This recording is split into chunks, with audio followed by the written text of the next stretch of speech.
Assalamualaikum warahmatullahi wabarakatuh. Perkenalkan, nama saya Nur Ain Dolongseda dari kelompok 2 dan teman-teman saya ada. Saya Dirma Septiani Dadi. Saya Muhammad Adrianto. Nama saya Miftahul Jannah Lakamaru.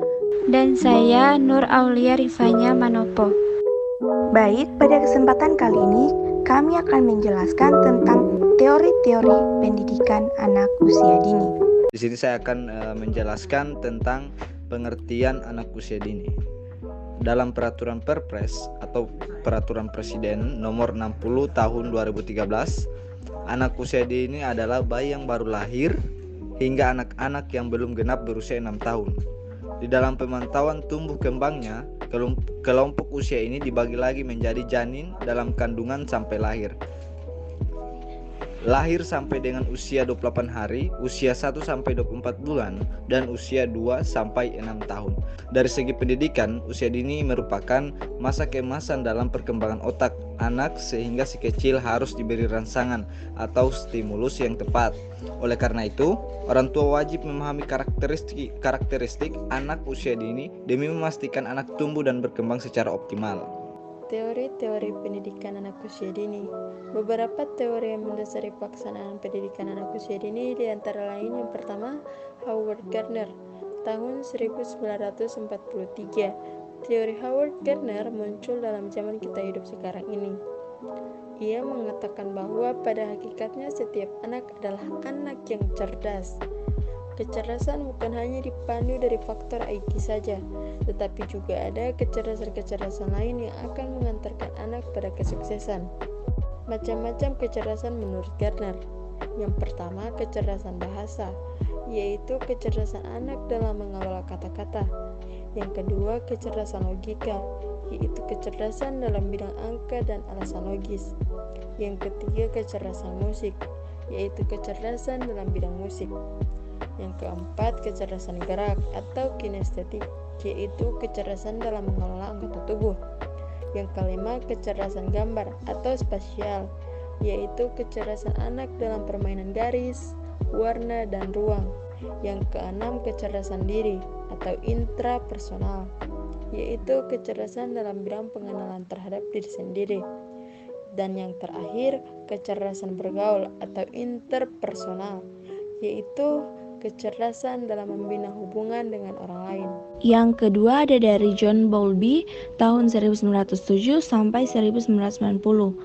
John Bowlby terkenal sebagai salah seorang pelopor teori etologi. Dia lahir di London. Dia merupakan seorang guru di Progressive School for Children yang memberi perawatan medis dan latihan psikoanalitik.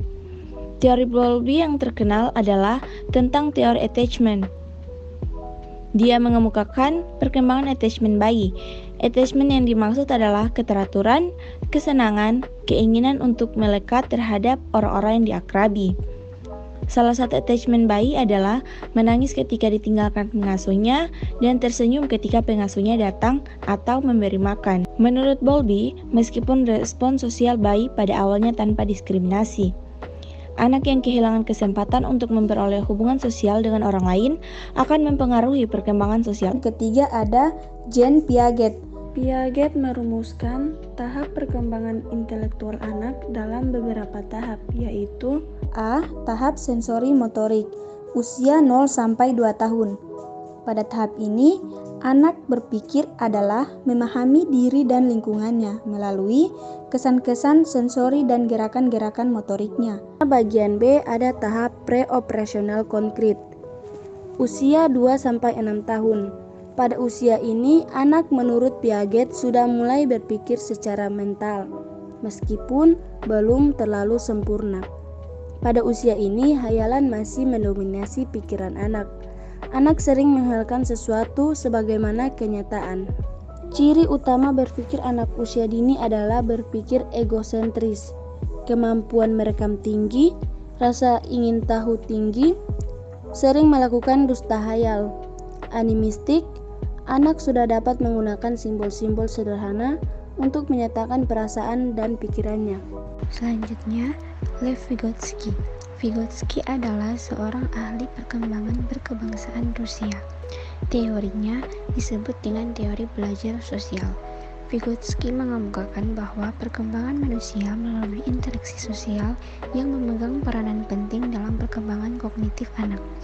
Menurut Vygotsky, anak belajar melalui dua tahapan, yaitu interaksi dengan orang lain, orang tua, saudara, teman sebaya, guru, dan belajar secara individual melalui mengintegrasikan segala sesuatu yang dipelajari dari orang lain dalam struktur kognitifnya.